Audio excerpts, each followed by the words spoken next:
bahay. Hindi ko alam kung bakit. First impression ko sa kanya, isang lalaking matured, elegante. Hindi ko nga parang pinasawa na siya. Tapos naging friend namin siya, nalaman ko na kawork ko na namin siya.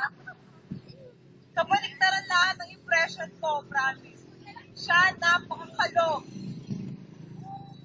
Kung maglakad siya, para siya si Doraemon. Kamukha niya si Nobita na nakasalamin, pero lakad Doraemon siya. Kapag sumasayaw siya, para siyang si Jollibee. Siya yung nag-iisang lalaki sa grupo namin. Karen, ako, Sel, si Tintin, si Jane, si Jess, siya lang nag-iisang lalaki. Joker siya, lagi. Kapag may malungkot sa amin, lagi siyang nagpapatawa. Ginagawa niyang maging masaya everyday na pumapasok kami.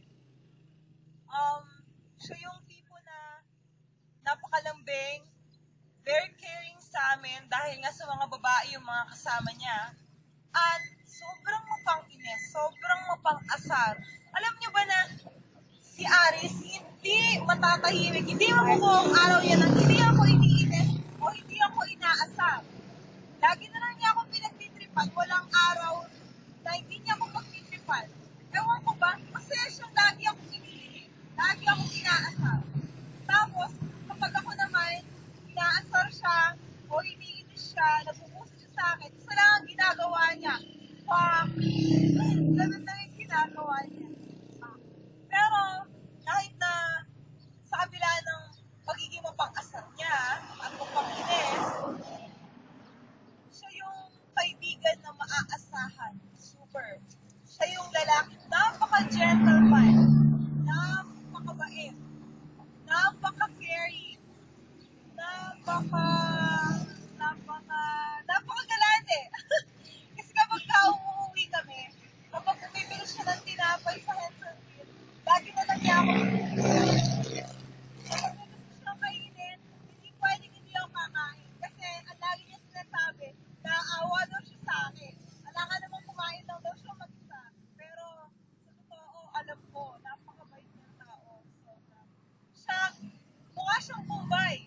Kasi madaling mautangan. Hindi, madali siyang lapitan. Madali kang makahingi ng tulong sa kanya. Kapag may mga problema kami, lagi kami nag-open sa kanya, lagi siya nag-a-advise sa amin. Lalo na nung dumating yung time na kinakailangan ko yung tulong niya, yung buong time niya, hindi siya nagdalawang isip, lagi siyang nandyan, lagi siyang nasa tabi mo, hindi ka iiwan hanggang hindi ka pa okay. Napakaswerte namin dahil nakilala namin si Mans. Dahil napakabuti niyang tao. And, ngayong birthday niya, syempre, ginawa ko to para maging kakaiba naman yung gift ko. Para maging masaya siya. Para malaman naman niya na napaka-importante siya sa buhay namin. Kasi, tinuring ko na siyang kuya. Tinuring ko na siyang kapatid. Isa siya sa pinaka-best friend kong lalaki. Siya, 2 years ko siyang nakasama, 2 years ko siyang naging friend. As in, talagang napaka-importante niya sa akin. Kaya, Mads, hanggang May 4 na lang ako. Ha? Pinag-usama ko na message ko bago ako umalis at the same time birthday mo. Happy birthday. More birthdays to come, more blessings to come to your life. Wish ko para sa'yo, yung successful career. In terms of love life naman, sana kayo yung magkatuloy ni Ate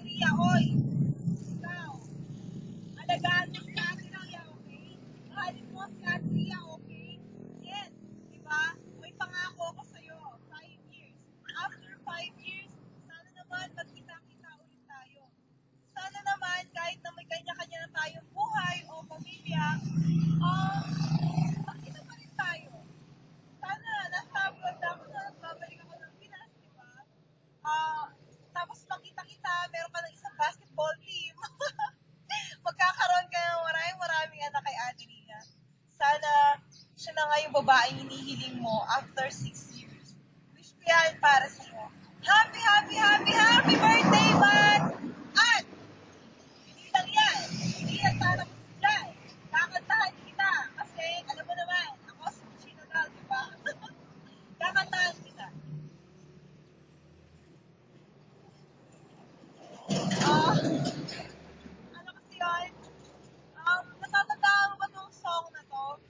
Diba sabi ko, para sa'yo to, itong song na to, at kakantayin ko to sa'yo isang araw. Dahil ikaw lamang ang hindi lumisan. Hey, beautiful. You've got a text message. Lagi kang nandyan, o ikaw lamang ang hindi nag-iwan. Nararapat lang, ika'y pasalamatan. Ikaw, ikaw, ikaw.